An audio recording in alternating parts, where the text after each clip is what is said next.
When I was making my cinema green recipe, one of the things I loved most was shooting at night, and I wanted to shoot it against a roll of CineStill 800T to see if I could make a preset inspired by that look, albeit without the famous red halation.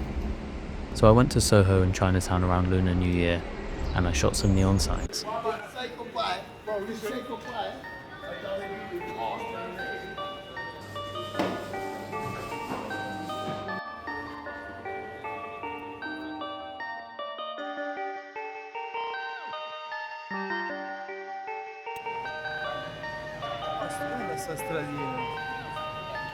Perfect.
Hey guys, so I'm going to show you how I created a version of Cinema Green that has some of the look and feel of CineStill.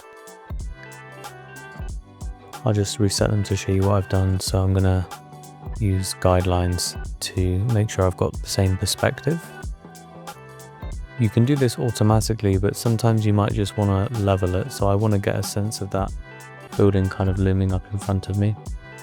So if you go full auto, it will assume you want to square everything off. What I want to do here is just make sure it's level. You can try to get the computer to do this, but sometimes it has a different idea of what it thinks is level. Just to show you these blacks, if you look at the histogram up the top, it never goes to full black. So that's actually quite useful when we're emulating film. I'm going to set the temperature to 3200, which is roughly tungsten, and the tint to -100. So we're going very, very green. I'm then also going to add 30 saturation to orange, about 60 saturation to the red, which we'll talk about more. I'm slightly shifting towards orange, maybe about +18 towards orange, and a bit more luminance. And that's the main stuff I'm doing in the color mixer. I'm then gonna go minus 40-ish dehaze. So I'm kind of adding haze. You can see you've got those lovely highlights that are kind of falling off. In the color grading, I'm going to go to about 25 hue, and again I'm going to go to sort of 50-60 saturation. And then the midtones, I'm going to split tone, so I'm going to about 180 hue, somewhere like that, and maybe 30-ish saturation. But you're not going to get those red halation effects that are so well known with CineStill. That's just what it's like to shoot on film. I wanted to show you though some areas that I think the Ricoh can really help.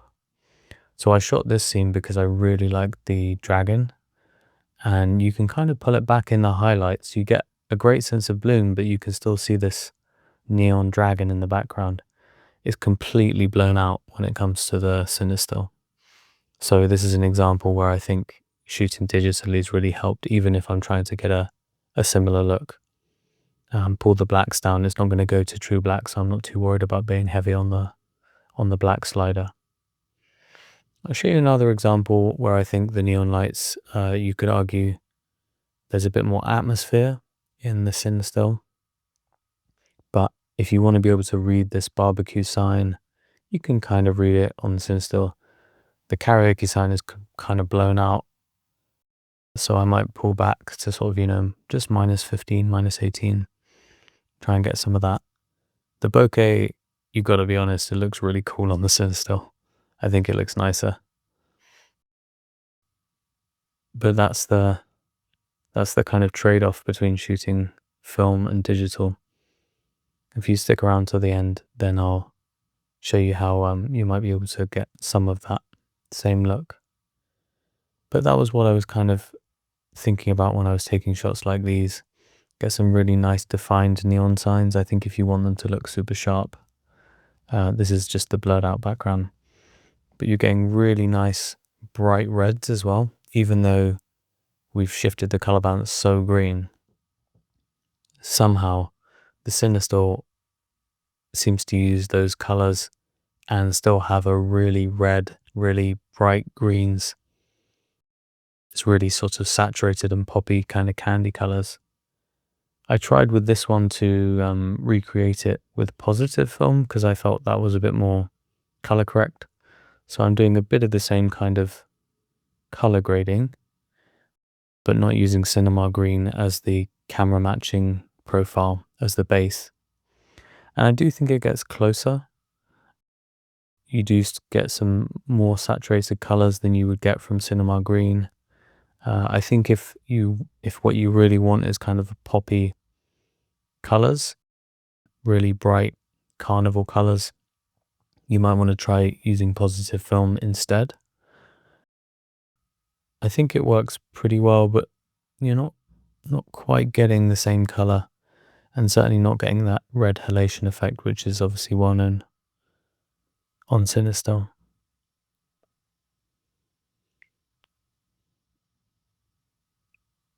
So just to show a couple of examples where I think cinema green can be quite versatile, and maybe you don't want to do exactly the same thing. Here I had a white balance at like 2500.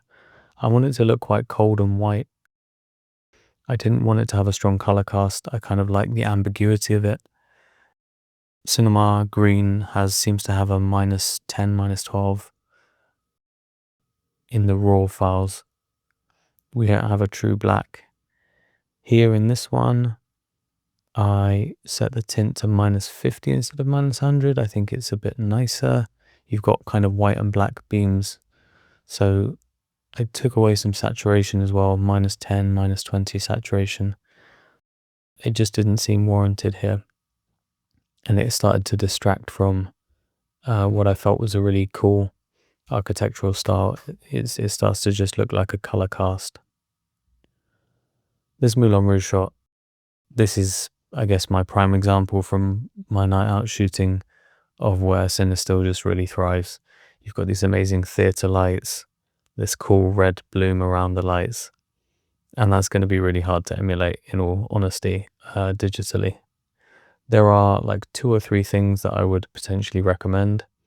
So if you stick around to the very end, I will explain my ideas. First, if you love the way the highlights bloom, you should look into getting a Ricoh GR HDF model.